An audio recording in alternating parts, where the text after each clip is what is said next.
ẹ̀rí kí tí wọ́n sọ fún yẹn pé lọ́mọ sa yá núrù ọlọ́wọ́ máa fi mọ́lẹ̀ wà á máa rí mọ́lẹ̀. Tẹ́ bá lọ ka history àlìjànú yìí náà iṣẹ́ tó náà máa ń ṣe nìyẹn, yóò máa fi nǹkan hàn ọ́ ni.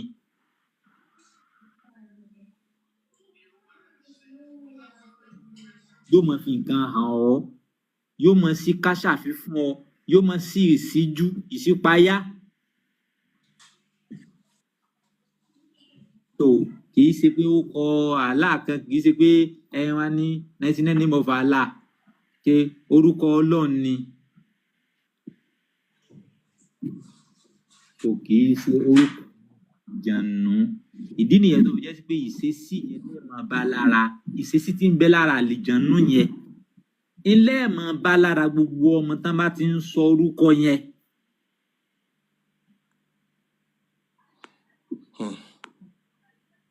Ìwà tí ń bẹ lára àlìjànú yẹn ilé máa bá lára rẹ̀.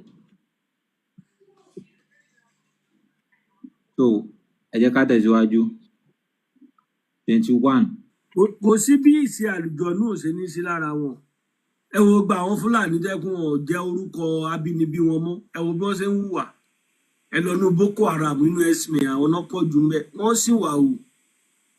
So àwọn àlùjọ̀nú tí wọ́n ń jórúkọ wọn wọ́n nídìí ẹ̀jẹ̀ tí wọ́n dẹ̀ bọ̀lọ̀ pààyàn fún wọn. Èyàn máa pé mo fẹ́ pààyàn torí Muhammadu, kí Muhammadu ọ̀pá sán. Kí lọ́kàn mi pẹ̀lú Muhammadu tí nítorí rẹ̀ pààyàn? Kí ni Muhammadu contribute sínú ayé mi?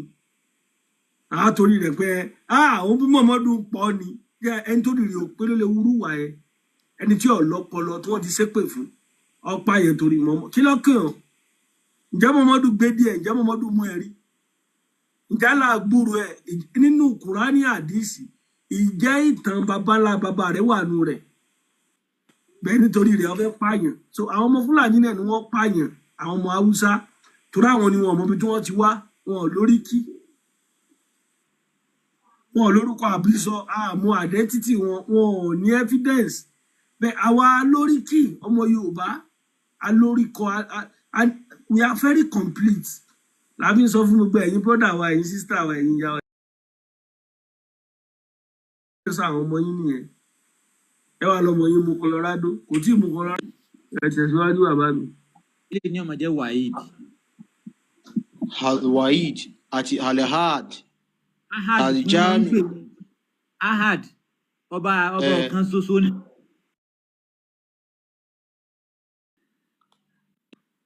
Next one. 22. Ọ̀gá. Ọ̀dà parí Kùzéyìn. Ọ̀dà para wá sókè tẹ́lẹ̀ tó ní Kùzéyìn. Wọ́n mislead Yorùbá wa. Eléyìí ọmọ jẹ́ Kudus. MS ẹ lè gbé àlùjọ̀nú Jamiu sí ká gbé Jamiu àmì Ọlọ́run gẹ̀ẹ́sì kan rí wọn papọ̀. Ẹ̀ka wọlé mo bọ̀ Al-Qudus àlùjọ̀nú ẹ̀dá. Kudus.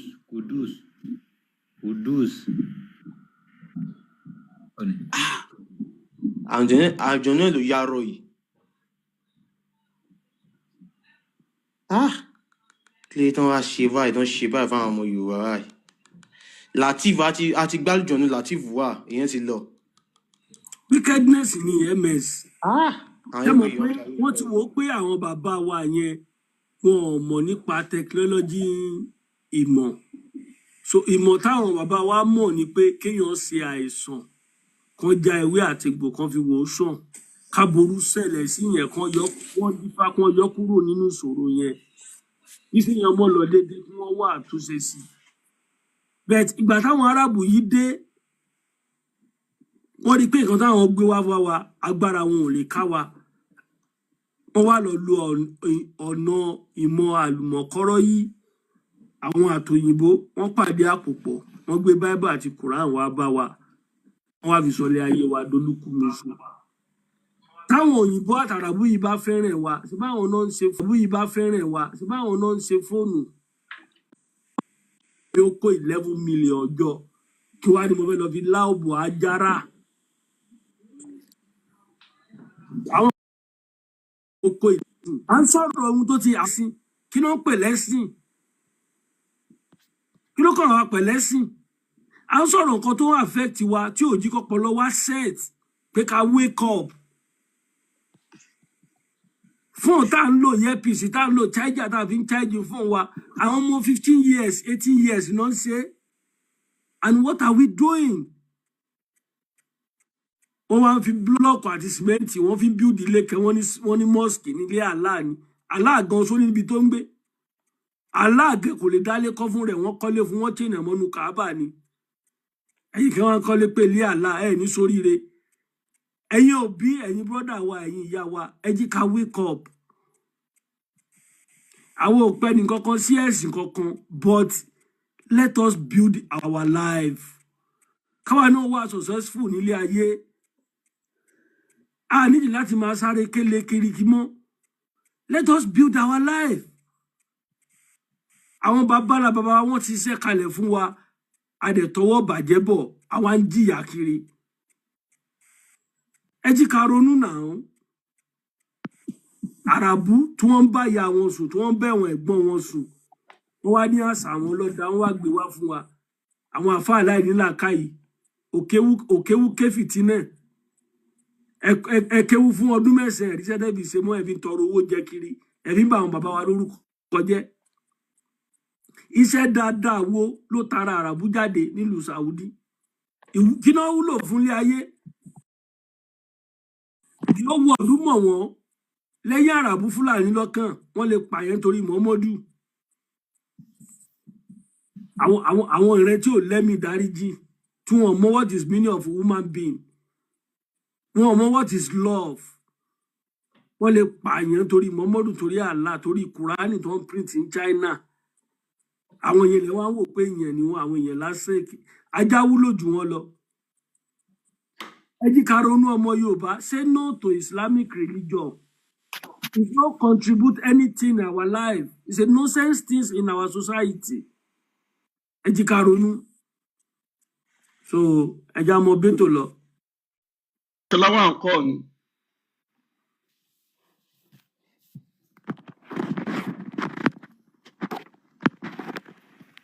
Babáṣọlá ó yá.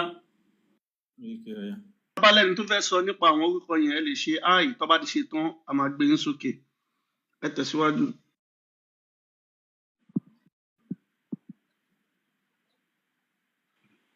Al-Wakil wọ́n tó ní orúkọ tó rò pé orúkọ Allah ni orúkọ Allah àlùjọ̀nnú ni orúkọ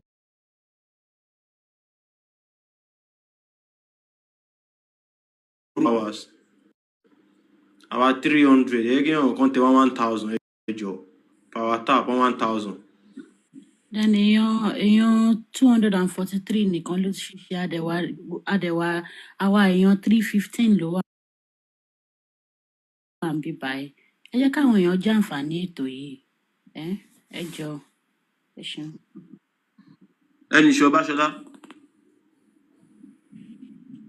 bóyá ká pa comment fún few minutes wọn rí ṣẹlú àpá. Albashir Albasit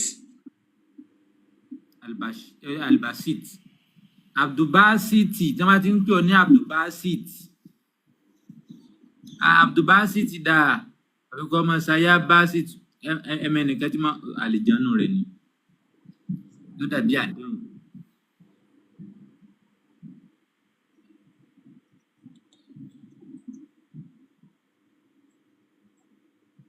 Gbogbo nǹkan tó bá tán bá ti ń pè ọ́ ní Abdulbasit orúkọ àlìjánu ni wọ́n ń pè ọ́ sígínà àlìjánu yẹn gan leléyìí.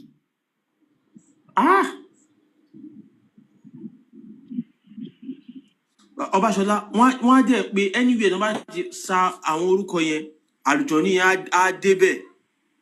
Bẹ́ẹ̀ni bàbá tó kọ́ wa lẹ́kọ̀ọ́ ó ní o lè wà nínú ilé rẹ níbí ó sì já sí pé àlìjánu tó ń pè Amẹ́ríkà ló wà yóò sì máa dá ọ lóhùn l'Amẹ́ríkà yóò sì máa bọ́ bí.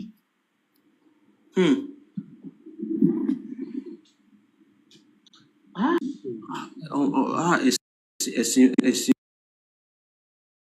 bá balẹ̀ wa jẹ́ gan. Abájọ tó fi jẹ́ pé wọ́n fọ́ọ̀sì ẹ̀sìn yẹn lé wọn lórí ni. wọ́n ṣe wá ní tó wà mẹ́ni wípé problem tó wà mẹ́ni pé once ẹ̀rí wípé tó o bá ti gba Islam wá wọ́n fọ nìkan nínú àwọn orúkọ yẹn. Bẹ́ẹ̀ni bẹ́ẹ̀ni o gbọ́dọ̀ gbà kan nínú orúkọ yẹn. So that mean wọ́n náà ti ń bẹ lọ́ndà society yẹn nìyẹn. nínú kọ́ọ̀tì yẹn. Ó ti wà nínú kọ́ọ̀tì yẹn nìyẹn.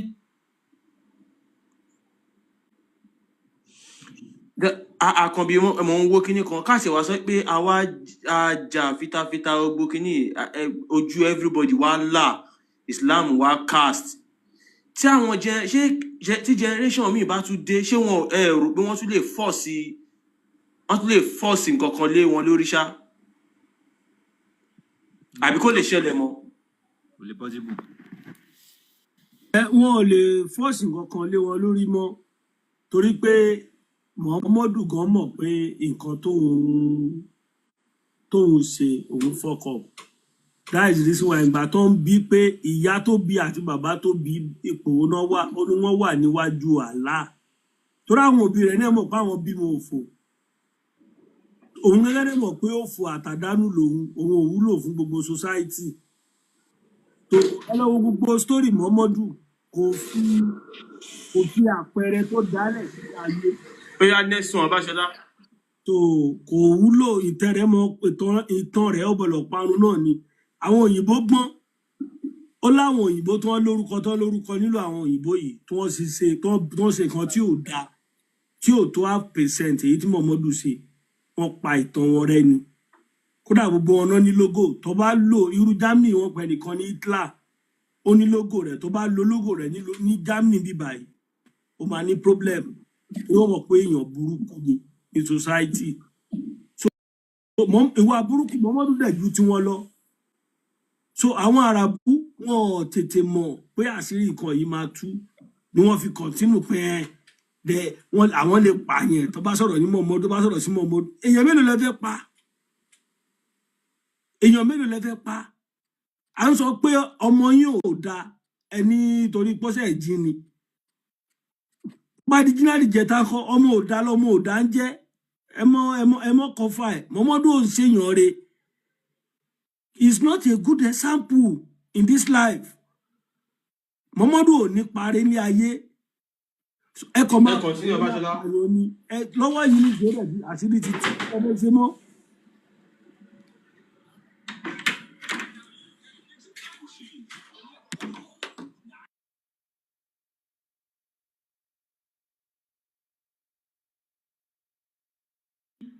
Tí wọ́n máa ń sà nínú 99 name of Allah àti anafiu nínú tí eléyìí tó já sí pé wọ́n máa ń sọ àwọn ènìyàn so àlìjànú tó wà ní ìcháàjì rẹ̀ ni.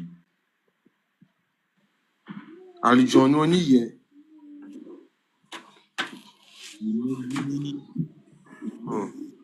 Tó bá ti ní aláàrọ̀ mi lọ́rọ̀ so àlìjànú tó wà ní ìcháàjì ọ̀rọ̀ yẹn lélẹ́yìí.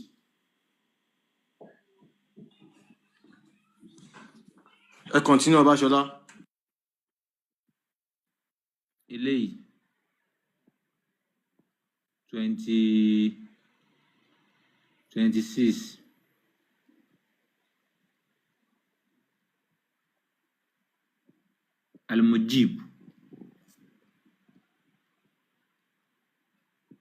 Al-Mujib 26 Al-Mujib. Àlùjọ̀nnú Al-Mujib ní àrí ejò. Yeah. Yeah. Next one. Wọ́n tán bá ti ń pè ọ́ ní mọ̀. Ẹ̀yin èèyàn bẹ́ẹ̀ rí. Àwọn 99 names of Allah orúkọ àlùjọ̀nnú ni o. Orúkọ àlùjọ̀nnú ni pa Allah fún ara ẹ̀ náà. Àlùjọ̀nnú ni ṣìgìdì ní ọlọ́wọ́ ọ̀tún méjì. Ẹni ìṣọ́ Ọbáṣọlá next one. Ọ̀nà tẹ́ tún fi lè gbà tẹ́ tún fi lè mọ̀ wípé àlìjànú ni Allah. Àwọn àfáà tí wọ́n bá mọ̀ nípa tán pè ní ìzábì dáadáa kí wọ́n lọ sí Allah yẹn ní ìsábì mùwákíà kí wọ́n lò ní ìsábì mùwákíà so àwọn àfáà tó bá ń bẹ́ẹ̀ so tó bá dá lójú tó bá mọ ìsáàbù wá kíá kó ó lè wá sókè so kọ́ lọ sí ní ìsáàbù wá kíá tó bá sí ní ìsáàbù wá kíá yóò já sílé kẹta tó bá ti já sílé kẹta aṣọ pupa ni wọ́n fi sàálà tó bá ti sàálà aṣọ pupa ọjọ́ 9 ló fi sà ní tó bá ti rí láftàgbà yẹn kò jẹ́ ká gbọ́.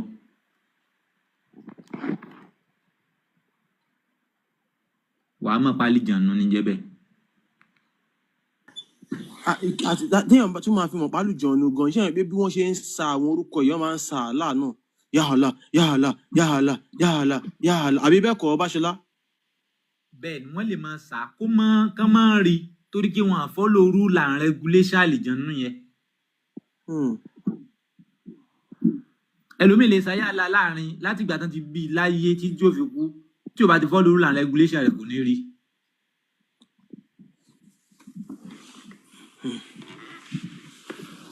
eléyìí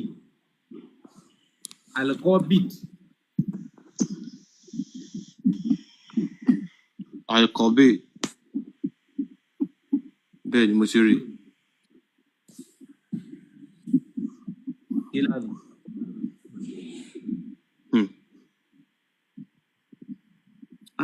ọ̀gá next one ẹ tẹ̀síwájú. 28.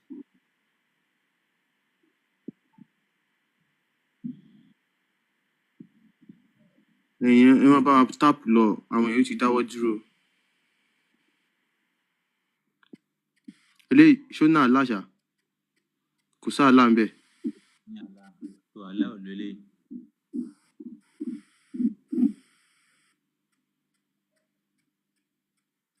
$29.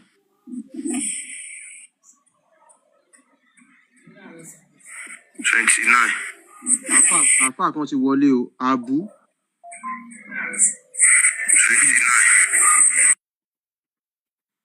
mẹsàyẹ káfà kọ Báṣọlá ka gbogbo ẹ̀tàn náà tó tó béèrè.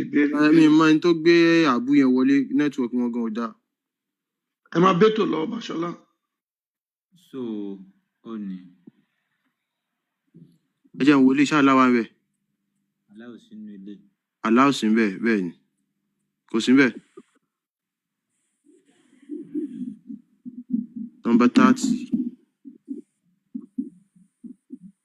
Allah wà ní olè. Allah gbọ́dọ̀ wà ní olè. Al-Alim. Allah gbọ́dọ̀ wà ní olè. Ẹ wá Al-Alim. Ẹ lọ wo Al-Alim yẹn. So àlìjànnú wo ló ń control Al-Alim? Àlìjànnú òun yẹn lókè. Òun rè. Bọ́dọ̀ bá ti ń sa Al-Alim, Al-Alim. Àlùjọ̀nù tó ń pèsè ayé ẹ ni. Wọ́n tó bá dẹ̀ ń jẹ́ orúkọ Alim, àlùjọ̀nù ló ń bá jẹ́ orúkọ. Next one. 31st.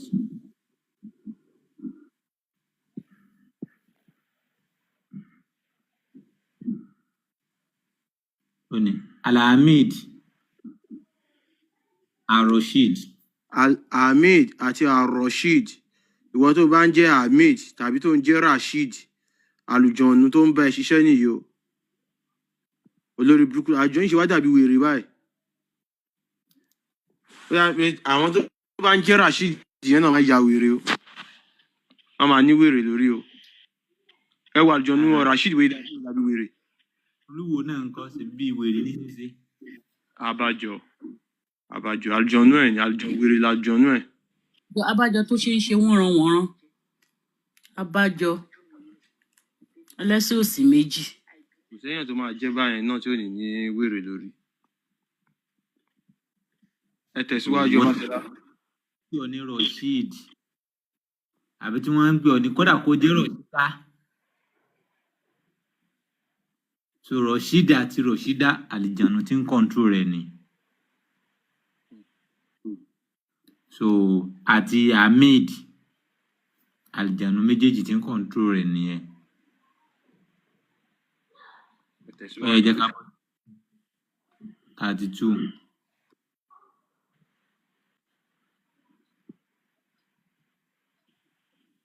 alahadi kí ni Babaṣọlá orúkọ tí lady tó ṣe bímọ actress orúkọ tó sọmọ ẹ̀ mà nìyẹn ní kíni Rashid Dayo Amusa tó ṣe bímọ yìí Abdulrasheed mà ló fún ọmọ ẹ̀ ọmọ wọn ò tí ì ní mọ̀ náà ni téèyàn bá ti mọ̀ ẹnì ṣónlẹ̀ Alhadi àti albari Albar pẹ̀lú orúkọ mẹ́ta eléyìí o àti kí ni kẹta mi ò rí o Alhadi Albari alimokisit Almoxit orúkọ àlùjọ̀nnú ẹ̀ ẹ̀yin tẹ́ bá ti ń jẹ́ orúkọ mẹ́tẹ̀ẹ̀ta yẹn tàbí tẹ́ ń sà àlùjọ̀nnú tẹ́ ń pè ní tẹ́ ń obìnrin ni. Ọ̀gá àwọn àlùjọ̀nnú Allah fún ara ẹ̀ náà àgbà àlùjọ̀nnú ni ṣìgìdì ọlọ́wọ́ tún méjì ẹ̀yin náà rí bóyá inú kínní gan ọba ṣiṣẹ́ mi ìmọ̀ bóyá ti tú délẹ̀ rí Allah fún ara ẹ̀ wọn ò yà síbẹ̀. ẹ̀wọ̀n àyà Allah fún ara rẹ̀ síbẹ̀ wọ́n kàn yọ 99 name of Allah.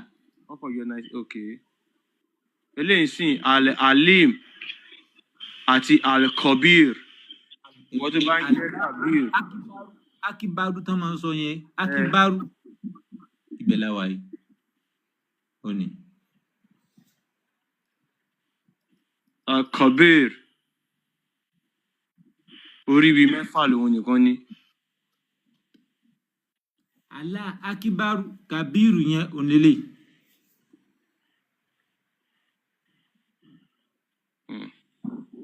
ẹ tẹ̀síwájú.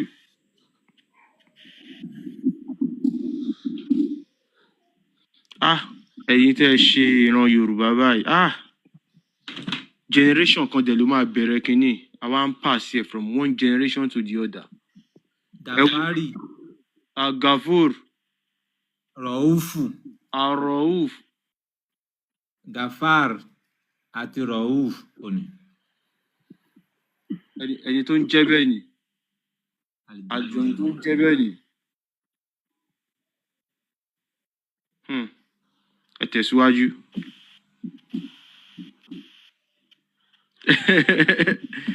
Àkànbí wọn ti ń ba yín wí sálẹ̀ wọ́n ní Allahu Akbaru bákan bí ṣe máa ń pè tá a bá ń kírun nìyẹn.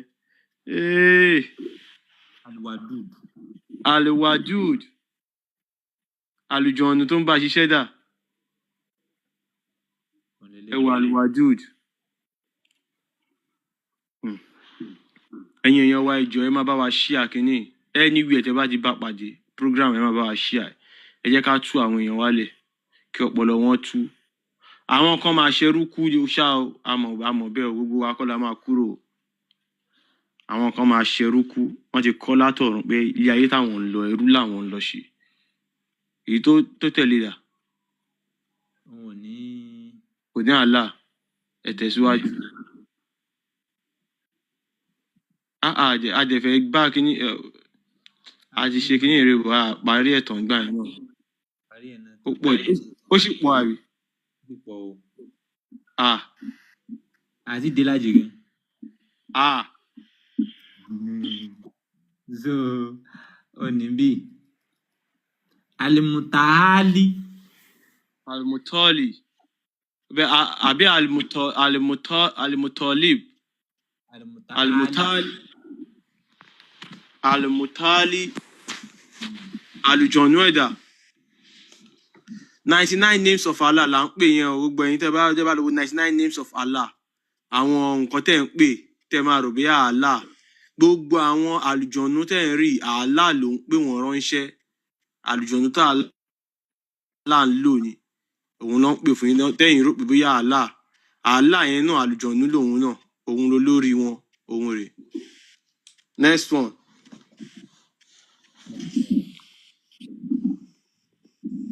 Bẹ́ẹ̀ bá ti gbé pọ́ọ̀tì kásítọ́ọ̀bù. Kò sọ àlà. Láti gbé ibẹ̀ láti gbé nígbà mi. Àbí pọ́ọ̀tì ní on Friday.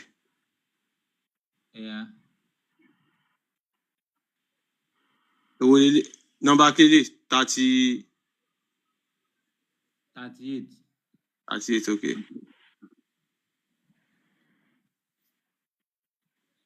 Al-Azim, Al-Karim. ẹ ṣe dé 40. 40 náà la máa stop. Ẹ̀hẹ̀n. Àlùjọ̀nú ẹ̀ òun nìyẹn o. Tata Al-Karim. Al-Hafiz àti Al-Karim. Àlùjọ̀nú ẹ̀ nìyẹn o. Àlìjànnú rẹ̀ ni. Ọ̀dà. Next one. Yeah. Number 39. Al-Ghafur Al-Afu. Afu. àti Al-Haq. Àlùjọ̀nú ẹ̀dá. Tẹ́ bá tiẹ̀ fẹ́ fún yàn lórúkọ àlùjọ̀nú, ẹ máa jẹ́ kọ́ káwọn òbí àwọn èèyàn yẹn mọ̀ pé orúkọ àlùjọ̀nú la fẹ́ fún ọmọ yín o. Ṣé ẹ fẹ́? Wọ́n bá fẹ́ wọ́n á dẹ̀ sọ. So bí táwa náà bí bá ṣe ń mọ yìí nìsín ibi tá a bá ti ń rí tán ti fẹ́ sọ 99 ní mo fa làkẹ́ tí mo porúkọ àlìjànnú kan náà fẹ́ fọmọ yẹn. Bọ́ọ̀ fún lórúkọ àlùjọ̀nú, wọ́n á fún lórúkọ bóyá bíi ṣíbí, òkúta, igi, irin. Yóò nítumọ̀. Orúkọ tí ò nítumọ̀. Ẹ̀yà Tá a fẹ́sì. dẹ̀ ní orúkọ tó yááyì nílẹ̀ Yorùbá.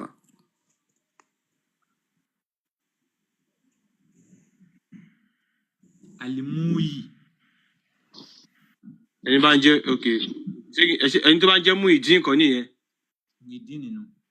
Àbí òun ni nà wọ́n fi dín sẹ́yìn ẹ̀. Àlìmúrì àlùjọ̀nú ẹ̀ ni. Ìwọ tó bá ń jẹ́ Muyideen. Àlìmúrì orúkọ Allah, orúkọ àlùjọ̀nú ni gbogbo ẹ̀. Àlùjọ̀nú tó ń lò ní. So a ti bá dé 40 lénìí. Tó bá tún di ìgbà míì tá bá tún padà wá, a tún tẹ̀síwájú. Mo wá sẹ́ǹdì kinní kan sí yín Ọbáṣọlá. Ṣé kìí ṣe bí ibi tí wọ́n ti ní àwọn mùsùlùmí sì lè máa jẹ èèyàn nìyẹn, àbí ibi tí Muhammadu ti bá Álì sùn láti dì ní. Tẹ́ bá wo WhatsApp yín.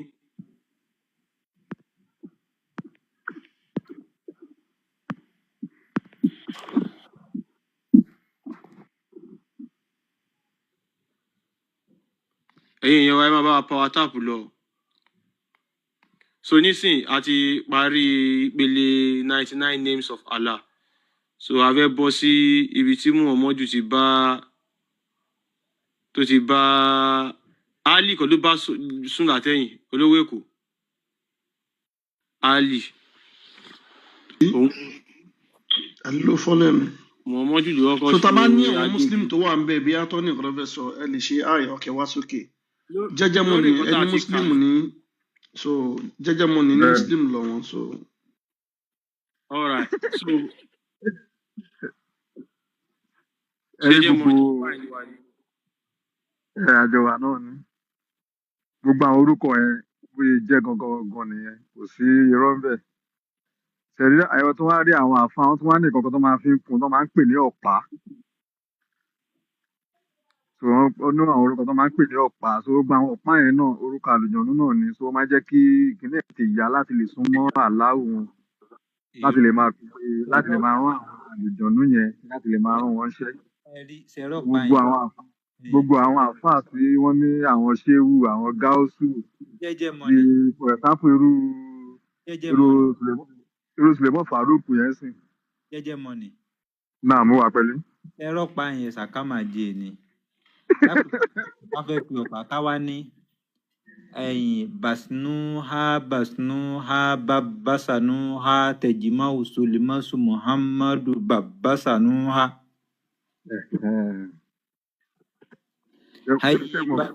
Káwá ní haibakijelidamu hanusu sa'afatosu. Àbí ká sọ pé jálíjálíjà lúkà àwọnúkà àìlẹ́yìká wá ìlẹ́yìká mẹ́sítẹ̀ nínú. Àlìjànnú ni.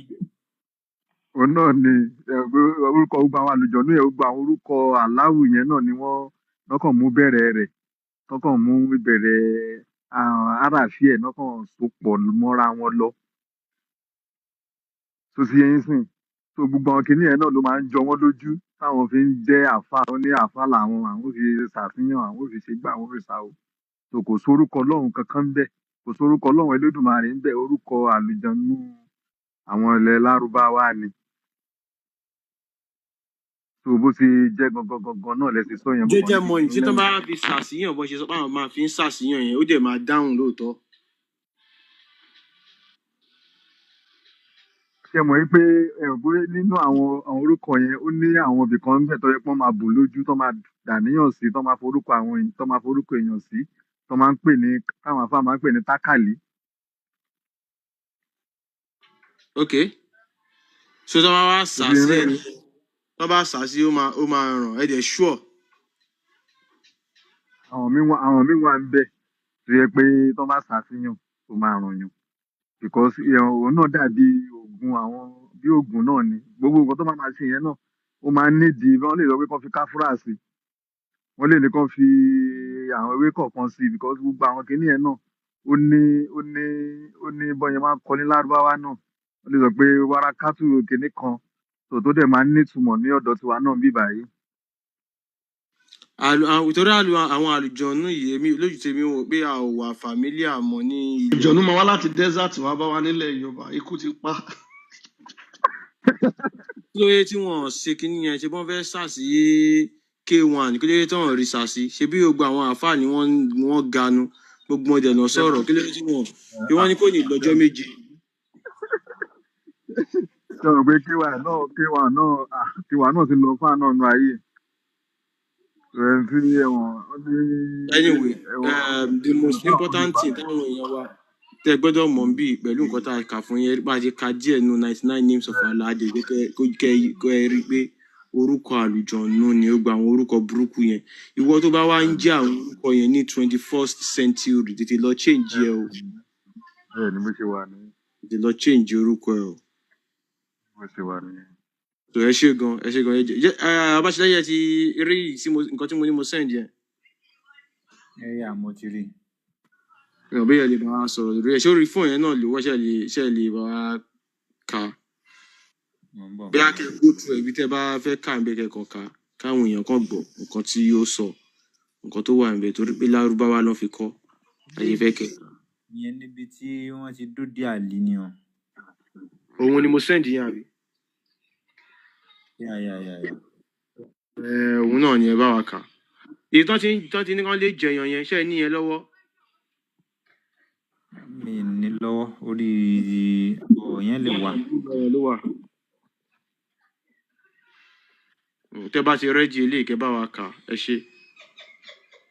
sọ ẹ ká ìwọ tó bá jẹ́ muslim ẹ jẹ́ mọ̀ ẹ lè bá wa dúró sálẹ̀ kẹ́ bá a power tap ìwọ tó bá jẹ́ muslim o lè send request tẹ́ bá fẹ́ sọ pé nǹkan tí a kà ń bì pé kò rí bẹ́ẹ̀ 99 names of Allah tẹ́ máa ń sà yá Allah yá Latif yá gbogbo ẹ̀ láti kà ń bì orúkọ àlùjọ̀nnú ni o àlùjọ̀nnú ló ń jẹ́ bẹ́ẹ̀ o àwọn orúkọ àlùjọ̀nnú ni o sọ ẹ jọ tẹ́ bá wà ń bẹ̀ tẹ́ bá ní kò rí bẹ́ẹ̀ o lè send request kó wá ṣàlàyé bó ṣe jẹ́ o.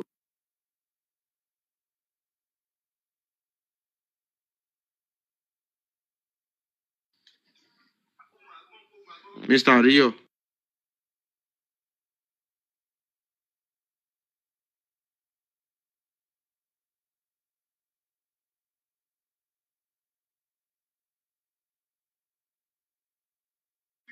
ṣé Mr. Ariyo wà ń bẹ̀? Ariyo Musa.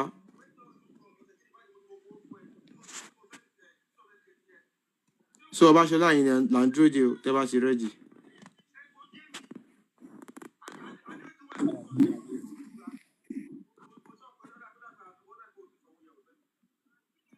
tẹ́ bá ti rẹ́dì ẹ lè gbóhùn sókè. ẹ kálẹ́ o. ẹ kálẹ́. ẹ fẹ́ jọ question làkàrà fẹ́ jọ kí ni ìtumọ̀ kí ni fún mi ní tó bá ní kàbírà kí ni fún mi ní má bínú kí ni ìtumọ̀ kàbírà ní Yorùbá. Ọbaṣọlá. mo ń bọ̀ náà mo máa sọ fún ẹ. kàbírà ẹ jẹ́ ká kọ́kọ́ fi àlùjọ̀nnú tó àti kó mẹ́ta kàbírù yẹn. hello. àti ń da yín lóhùn ẹ mute ná ẹ mute ká da yín. ẹ̀yin mute ẹ ti béèrè ẹ farabalẹ̀ wá mute.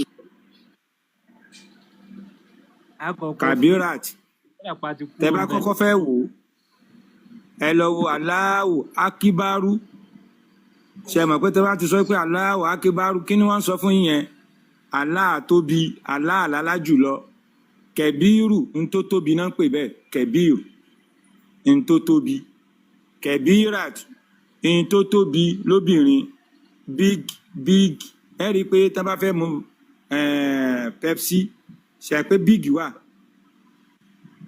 nínú Coca-Cola big wà small wà big ni wọ́n ń pè ní kẹbíìrà ń tó tóbi harilu kẹbíìrù kìnnìkan kẹbíìrù Madinatul Kabir. a ti ṣó àlùjọ̀nnú Kabir yẹn lẹ́ẹ̀kan. Kabir n tó tóbi náà pè bẹ́ẹ̀. Ọbaṣọlá ṣe fẹ́ rántí a ti ṣó àlùjọ̀nnú yẹn lẹ́ẹ̀kan bẹ́ẹ̀ ni. kódà kò pẹ́ bóyá bíi 30 kìíní kan yẹn ló wà. ẹ lè má mi ò ṣọ̀pẹ̀ lè rí o. So ẹ yẹ lè tan máìkì yín báyìí Mr. Ojo. ṣe ti gbọ́ tó mọ Kabira. bẹ́ẹ̀ ọmọ ẹ ní ẹjọ́ kí ni àdẹ̀ntì náà torí friend mi kan náà wà pẹ̀lú mi oúnjẹ Abdu. ẹrú nìyẹn. àlìjánu rẹ̀ àwọn. ẹyẹ ẹṣú àlùjọ̀nnú. Abdu yẹn ni ẹ ń jẹ Abdu. Abudu kini ṣé Abdullahi ni Abudu kini. Abdullahi. ẹrú wàhálà ni ẹrú ṣìgìdì ẹrú ṣìgìdì Allah ni. ìdí tí padà wá èdè fi máa mọ̀ pé ṣìgìdì ni tẹ́ bá lọ wo àwọn líhíláfi Kùrẹ́ṣì ẹ rí i pé àwọn hálù Kùrẹ́ṣì àwọn máa ń rìn káàkiri láti ṣòwò kiri ni tẹ́ bá ti wá rí ṣìgìdì wọn á máa rà wá wọn máa mú wá sí Káàbà aláàdẹ ni ó wà nínú àwọn ṣìgìdì yẹn Látù náà dẹ̀ wá ń bẹ̀ bàbá ànábì gan Abdullati lórúkọ rẹ̀ Abdullati ni orúkọ tóun ń jẹ́ kì í ṣe Abdullati ni torí ìdí èyí Abdullahi yẹn ṣìgìdì ẹrú ṣìgìdì Allah ni Allah is not God kì í ṣe Ọlọ́run Elédùmarè ṣìgìdì Allah ni ẹrú ṣìgìdì Allah bó ṣe jẹ́ nìyẹn kì í ṣòrìṣà gan nítorí pé n tán pè lóríṣà yàtọ̀ àwa ọmọ Yorùbá la mọ mínú òrìṣà ṣùgbọ́n kì í ṣòrìṣà ṣìgìdì làwọn ní ẹrú ni orúkọ rẹ̀ yín ẹrú ṣìgìdì Allah. ẹ kálẹ́ o ó náà ń gbọ́ mi báyìí ẹ jọ ẹ má bínú pé mò ń question yín ju Ismail ẹ kò torí ọmọ yẹn wọ́n ti change surname wọn wọ́n ti change ẹ̀ sí Ismail. Kálẹ̀ fẹ́ mọ̀ tí mo Ismail ni. bẹ́ẹ̀ jọ after that ẹjọ́ kẹ́ já mi bọ́ bẹ́ẹ̀ yẹn ṣe nǹkan tí ó kù ẹyọ kan náà ni. ẹ má bínú Mr. Ojo wọ́n change surname ẹni yẹn sí Ismail kí ni surname ẹni yẹn. Ismail ni wọ́n jẹ́ onísurname wọn báyìí surname gangan. kí ni surname ẹni yẹn tẹ́lẹ̀. mi ò mọ̀ o. ẹ̀yin ọmọ Yorùbá nǹkan tá à ń sọ nìyẹn o wọ́n á change orúkọ àwọn èèyàn láti orúkọ Yorùbá wọ́n á change ẹ̀ sí orúkọ Àràbù ìdí tó fi ń ṣe bẹ́ẹ̀ ni pé wọ́n fẹ́ islamize everybody so that àwọn Àràbù á lè wá gbalẹ̀ wọ́n fẹ́ bà ayé ẹni yẹn jẹ́ báyẹn wọ́n ti cut ẹni yẹn kúrò ní rúùtù ẹ̀ ẹni yẹn gbọ́dọ̀ trace rúùtù ẹ̀ kó lọ mú orúkọ tí wọ́n ń jẹ́ lé wọn kó tètè lọ máa jẹ́ orúkọ yẹn padà. Now kí ni ẹ wá fẹ́ bèrè pé kí ni ìtumọ̀ Ismail àbí. bẹ́ẹ̀. ẹ gbọ́ ṣé Ismail ní ìtumọ̀ wọ́n ti fẹ́ ṣú àǹjọ Ọbaṣọlá ìtàn máìkì ẹ̀tàn kámẹ́rà ìpadà kẹfà àǹjọ ní ẹ̀wọ̀n. bá a mú second phone mi kí n fi ṣe kí n kí ni ìtumọ̀ Ismail o. bá a mú àìsàrù mi kí n fi ṣe screen record jọ.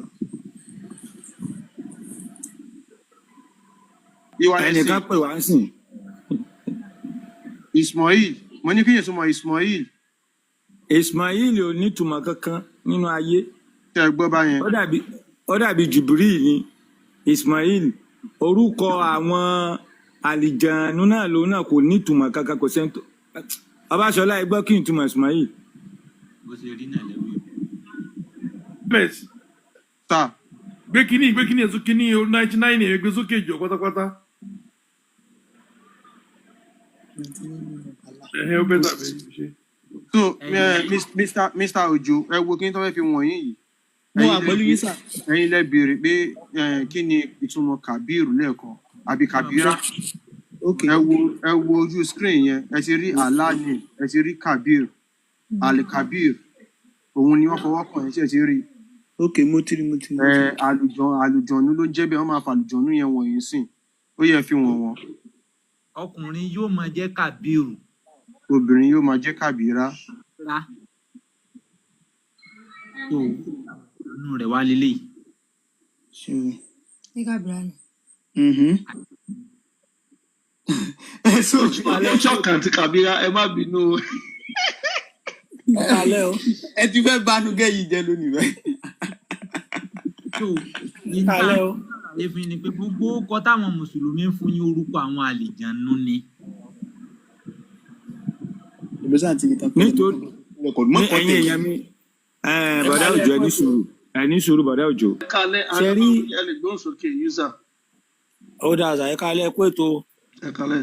bọ̀dá wa ẹ sì ní sùúrù náà ẹ jẹ́ ká bá bọ̀dá òjò parí ọ̀rọ̀ wọn tán náà ẹ ní sùúrù. ó dáa kò sí wàhálà máa yẹ sùúrù. bọ̀dá òjò ẹ máa rí wípé àlìjẹ̀nú wọn àpẹẹrẹ súrátù àlìjẹ̀nú wà nínú manua yín suratu jin súrátù lìjínì wà ń bẹ̀ orí ọ̀rọ̀ àlìjẹ̀nú ó wà nínú kinní yín tí wọ́n ní àlìjẹ̀nú tó lágbára àti èèyàn tó lágbára wọ́n jọ parapọ̀ ìyẹn nípa ẹni tó lágbára tó ń pè léèyàn yẹn ó jẹ́ mọ̀mọ́dù àtàlìjẹ̀nú tó lágbára torí ìdí èyí kẹbíìrù àti kabirat lédè lásán ẹni tó tóbi ṣùgbọ́n tó wá ní mínì tó papọ̀ má àlìjẹ̀nú bó ṣe jẹ́ nìyẹn ẹ máa lọ orúkọ gidi tó jẹ́ orúkọ Yorùbá tó jẹ́ orúkọ táwọn bàbá wa mú wá látòdì ọ̀run tó ní full meaning torí ìdí èyí àlìjẹ̀nú ṣẹwárí Ismail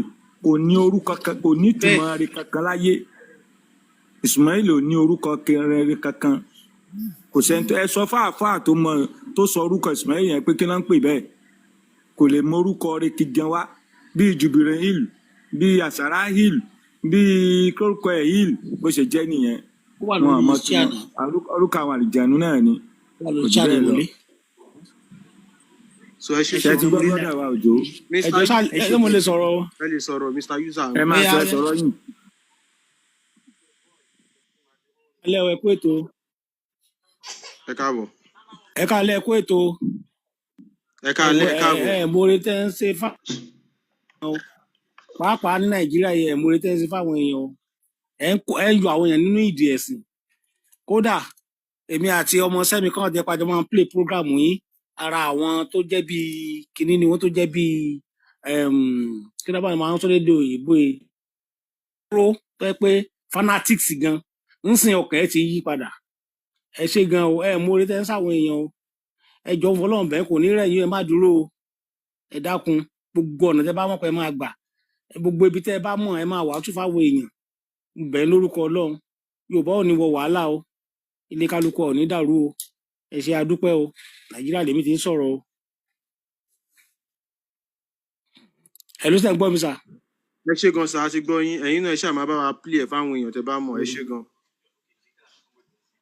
èyí táwa lè ṣe kódà rédíò kí ni máa ń play everybody máa ń gbọ́ gbogbo irun eléyìí tẹ́ ṣe lọ́la mo tún máa play ẹ̀ tẹ́tẹ́ pé most of them á máa gbọ́ àwọn àwa most of them pa ṣé lóòótọ́ dẹ̀ ní kinní màá lókè o ẹ̀yin náà ẹ lọ follow olówó èkó o ẹ follow MS bàbá o ẹ follow mo máa sọ fún wọn nìyẹn so ẹ mọ̀ọ́rẹ́ tẹ́ ṣe o ẹ tí mọ̀ọ́rẹ́ tẹ́ ṣe àwọn èèyàn orúkọ yín kódà kò lè parí láéláé lágbára Ọlọ́run ẹ try o ẹ̀yin lè sí ọ̀pọ̀lọpọ̀ lójú o ẹ sí ọ̀pọ̀lọpọ̀ lójú gan èdè náà fi kó gba àwọn èèyàn lẹ́rù ṣùgbọ́n sí ojú ti ńlá even most of àwọn ará òkè ọ̀yà gan náà ti ń rí ẹ̀wọ̀n èdè tó fi ń kó wọn jẹ mo sábà pé fúngbà díẹ̀ ni ojú ńlá gan ẹ ṣe gan o ilé yín ò ní dàrú ẹ try o ẹ ṣe gan adúpẹ́. yes ẹ ṣeun gan sa ẹ ṣe gan sa sọ bá ṣe láṣẹ sí ṣe tán. ms bẹ́ẹ̀ ṣe ń ṣe moderator ẹ mọ àwọn tó jẹ́ muslim ló fẹ́ gbé wá sókè I guess so ẹ ṣe. káwọn muslim kan send request Ọbáṣọlá ṣe ti ṣe tán ìtì ẹwẹ bá wa kà. má kà nísìn má kà nísìn. bàbá ms kíní kùránì tẹ tú ní kíní yẹn wáyé tá a tú fáwọn èèyàn wa ná ibi tí wọ́n ti ń sọ pé káwọn mùsùlùmí tá bá sì pé tọ́lák ẹ̀yẹ́ wọn pé látijọ́ tí mo ti ń ké kùránì mi ì rí kíní yẹn rí bí mo ṣe rí kinní yẹn fíìmù yẹn lónìí fídíò yìí yẹn lónìí mo wá pe ọmọ mi kalẹ̀ pé ó yá wọ́n náà wàá tu English rè Yorùbá rè wọ́n náà pè fún ara rẹ̀ má jẹ́ kí n sọ fún ẹ wá ní kinní yẹn ò make sense now bóyá ká tu fáwọn èèyàn wa ká lè bá a mọ̀ pé Kùránì ò make sense kankan láyé. ok a máa gbé sínsìn but ẹ dúró ìwà lẹ́sìn ṣé tẹ́ bá ń ka Quran ẹ kì í mọ ìtumọ̀ kíní yẹn ni ẹ kàn ń kà lọ́n ti yẹn ni. kò yẹ ìyẹn kí sẹ́rí àwọn tó máa wà ọmọ tó máa ẹ má wá di Allah o ẹ má wá di Allah o wọ́n kọ síbẹ̀ náà pé yẹn ò gbọ́dọ̀ wá di Allah. Quran yẹn gangan ni ẹ gbé sí Ọbáṣọlá ẹ wo Quran yẹn táwọn mùsùlùmí wá tú fún wa. Ọbáṣọlá wà ń bẹ Ọbáṣọlá lè kà kan tù. tàbí kẹ́yìn máa tú àbí bóò la ṣe fẹ́ ṣe. jẹ́ kí mi yanjú ohun tí mo yanjú lọ́wọ́ ẹ̀ǹpó nìkan tí mo fẹ́ kí ẹ̀yìn títí àdìsí ti àlì Fantajau tí ó ti ṣe ìbálòpọ̀ papọ̀ pẹ̀lú àlì so yun ni. ẹ bá gbé sí big screen wáyé ọmọ fúlàtì. lórí Ọbáṣọlá ṣe ti ṣetán ṣe ti fẹ́ kà síbí yẹn. ẹ jẹ́ kí wọ́n kà yẹn náà máa yọjú sí i. ok ìwà lẹ́sìn mo ti gbé sí o. mo ti rí báyìí sóyè Ọbáṣọlá kẹ máa tú. Ọbáṣọlá ń ṣe nǹkan kan lọ́wọ́.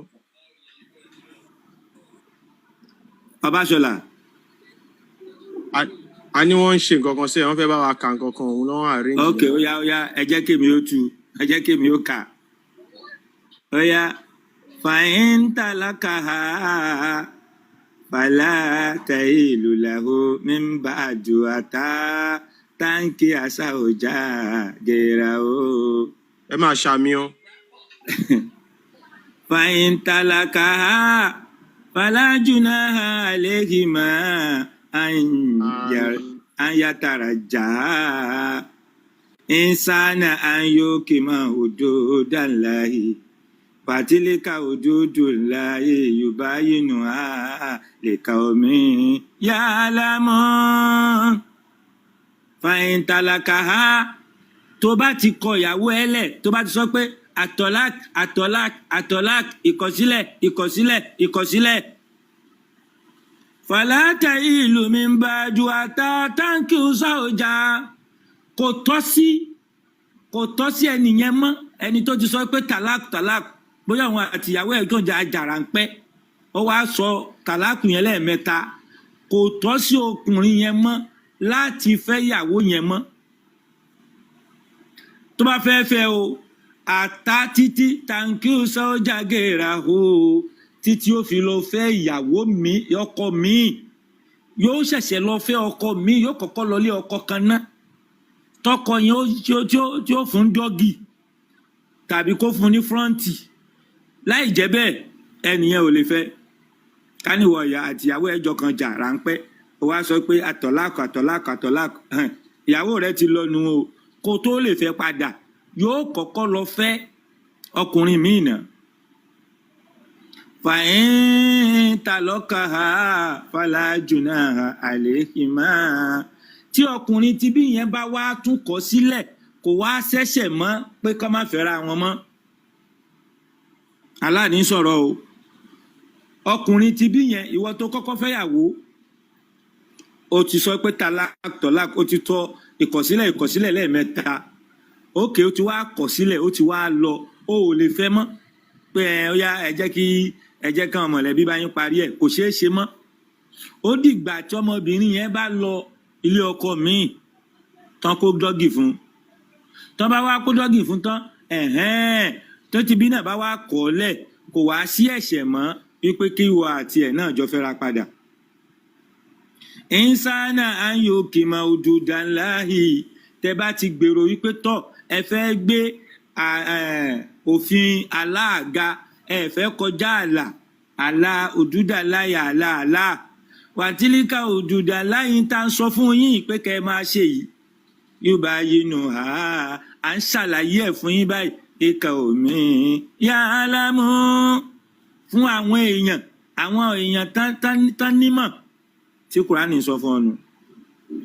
ẹ̀yin náà imagine so tọkọ àtìyàwó bá bára wọn jà tó wá sọ tàlákà tó kọ̀lẹ́ lẹ́ẹ̀mẹ́ta ó ní Allah ní ọkùnrin yẹn wọn kò gbọ́dọ̀ àti obìnrin yẹn ò gbọ́dọ̀ fẹ́ra àyàfi ẹ mọ̀ pé ilẹ̀ Yorùbá ń sìn ọkùnrin ọkọ àtìyàwó lè jà kẹ̀dẹ̀ tún parí ẹ̀ ìfà ó lè kù lọ́lé wọn kẹ̀dẹ̀ tún parí ẹ̀ bọ̀ Allah sọ pé rárá o obìnrin yẹn gbọ́dọ̀ lọ fẹ́ ọkùnrin míì kí ọkùnrin míì kó bá a sùn kó consummate marriage yẹn kọkùnrin míì yẹn wá kọ̀ọ́lẹ̀ ní ọkọ yìí tẹ́lẹ̀ tó lẹ́tọ̀ọ́ láti fẹ́ ẹ jọ̀ọ́ ṣé ẹ̀sìn eléyìí ni àbí ẹ̀sìn.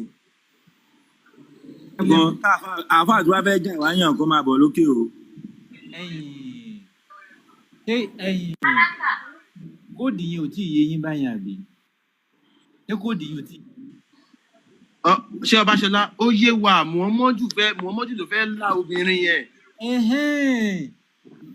Nǹkan tí Muhammadu fẹ́ ni pé ọkọ àti àwọn tó bá ti jà Muhammadu àwọn kó bá sùn fún wa consummate marriage yẹn á ṣe ìfàsílẹ̀ á ṣe ìdíkọ́ lọ fẹ́ ọkọ ẹ̀ padà nǹkan tí Muhammadu fẹ́ ṣe nìyẹn. ó wá ní Allah ló sọ Allah ilé ìwájọ́ lọ́wọ́n ọba tiwa. àwọn èèyàn ní Haúsá àwọn ṣe bẹ́ẹ̀ àwọn Fúlàní ṣe bẹ́ẹ̀ àwọn Àràbù nǹkan yẹn lọ́wọ́ adájú sọ fún yín pé àṣà burúkú ni Islam àṣà aláṣà ni.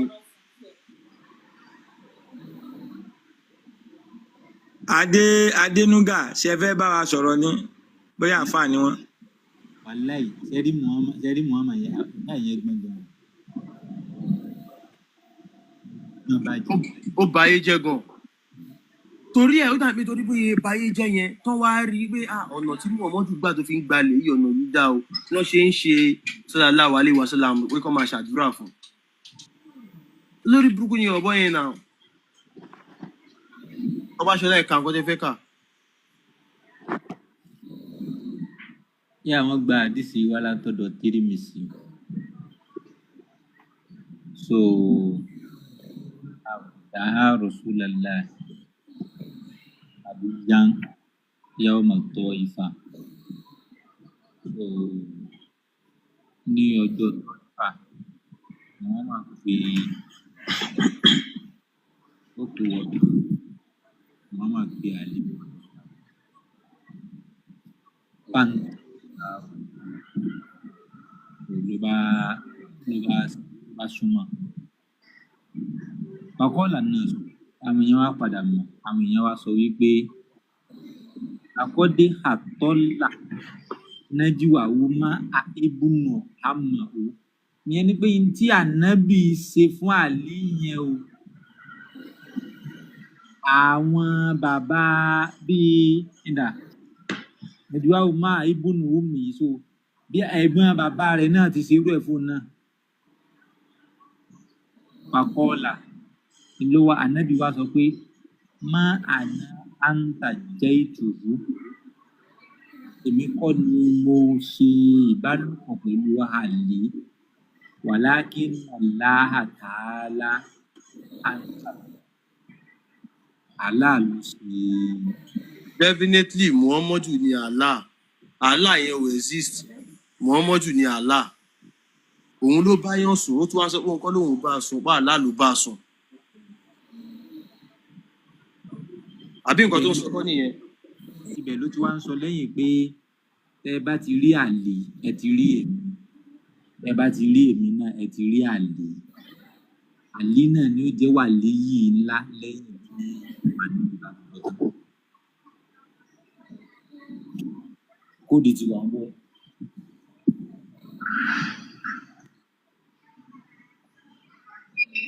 ó ga ọ ẹ̀yin náà gbọ́ báyìí o Agége the first Agége Muhammadu ni ọ so Mr. Ajé Adénúgà kí lẹ fẹ́ bá wa sọ.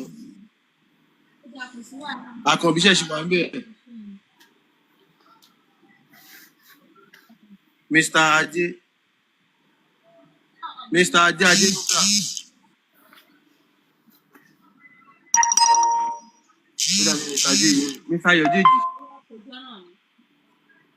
Mr. Ayọ̀dèjì Okay. Yes. ẹ gbóhùn sókè à ń gbọ́ yín. Ẹ kalẹ́ ṣé ń gbọ́ mi? Ẹ kalẹ́ gbogbo Ó ilé yá o. à ń gbọ́ yín ẹ kalẹ́. Ẹm,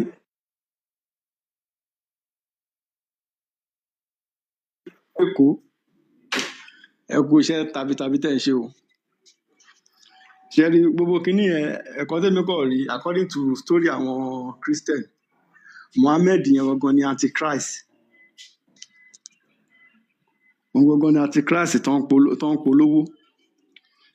Dẹ̀míwẹ̀ mí sìn láti bíi 3 years nísìnyí mo kàn decide fún ara mi ni pé mi ì lọ ṣọ́ọ̀ṣì mọ́, kò dẹ̀ sí nǹkan kan tó ṣe mí. Mi ì tiẹ̀ ṣe anything. Mo kàn follow normal principle of life. Then nǹkan tí mo wá rí nípa ìlú wa yìí pé ó dà pé nǹkan tí mo wá nítorí pé we have a failed government. Ó wá jẹ́ kí everybody máa believe pé bóyá àdúrà ní gbogbo nǹkan. For example nsìn ẹ mọ̀ ìgbà tí ò sí social amenities.